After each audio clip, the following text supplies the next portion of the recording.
The big Siri Apple intelligence delay proves that maybe we really don't know Apple at all. Most quotes about disappointment focus on the bright side.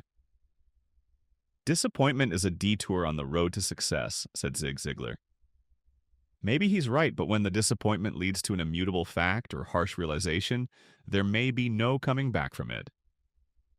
The Siri intelligence delay and subsequent fallout is that kind of disappointment, and became a wake-up call of sorts as everyone is reassessing their Apple point of view.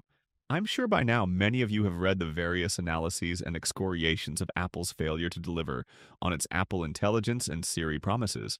My favorite, by far, is Daring Fireball's epic Something is Rotten in the State of Cupertino exploration of what went wrong and how Apple pitched a story that wasn't true. Our own John Anthony DeSato calls Apple Intelligence a fever dream that perhaps Apple might like to forget. Fast Company's Harry McCracken is a bit more measured, and while he thinks Apple might have failed to emotionally bond with Siri, he writes that he'd rather see a great Siri than one that arrives on time. In some ways, they're all right.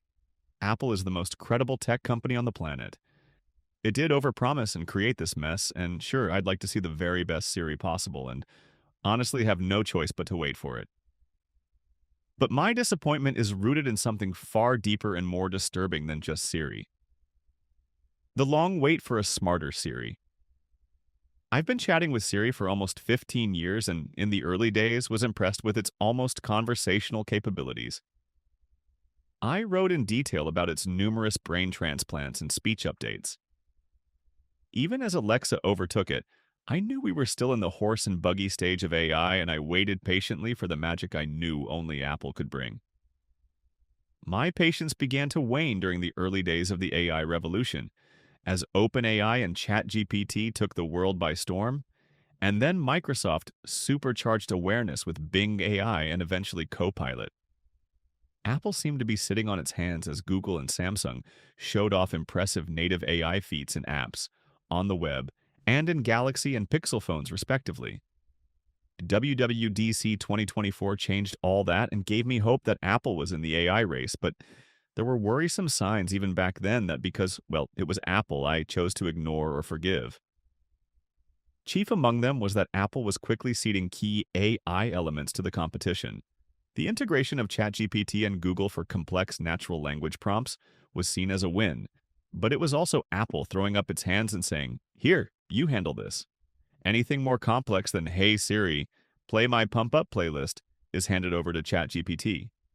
Essentially, you are leaving Apple land for a world managed by an open-source AI platform, albeit arguably the best one in the world. I cut Apple slack because of the big promise. Siri would get better and not by a little bit. It would be the intelligent assistant you dreamed of, an AI that, with your permission, could see all on your best iPhone and on its screen. It could take action based on your written or spoken prompts and keep the conversation going so you got the best result out of Apple's ecosystem and all your data that's embedded in it. I believed because, like so many others, we believe in Apple. When they were magical, Apple is a special company. It all but appropriated the word magical. Nobody launched products like Apple. No company has the aura. Its chief executives are mythical creatures. CEO Tim Cook is a bona fide celebrity, and his warm Alabama cadence can lull you into submission. Yes, Apple will do that. But the hard realization is that Apple is just another tech company and one that is facing perhaps its most difficult technical challenge. Yes, I appreciate the transparency. I've worked on many projects that took longer than I anticipated. It's hard to tell your boss this will be delayed. For Apple, it had to share the news with almost a billion users. Over the years, I've seen Apple fail or underdeliver and watched how it's held to an almost higher standard than others. Its efforts to bring us the thinnest phone ever resulted in the possibly bendable iPhone 6, but Apple recovered with a stronger iPhone 7 and future designs that almost challenged you to bend them. Apple's not great at apologies. 15 years ago, the late Steve Jobs held an non-apology press conference to explain away AntennaGate. For those who don't recall, that was when the iPhone 4 came out, And some people reported connectivity issues that may have been related to their hands covering the ill-positioned antennas on the outside of the phone. The company initially said we were holding the phones wrong, and then Jobs held that press conference to clear the air. Sort of. He never exactly apologized and did his best to minimize the issue and encourage reporters to move on. It's not that Apple is incapable of admitting fault, the art of the apology. Back in 2017, Apple invited me to Cupertino to talk about a Mac Pro do-over. This was unheard of. Not only was Apple saying it made a mistake, it was detailing where it went wrong and how it planned to recover and deliver a new Mac Pro for its devoted creative and development customers.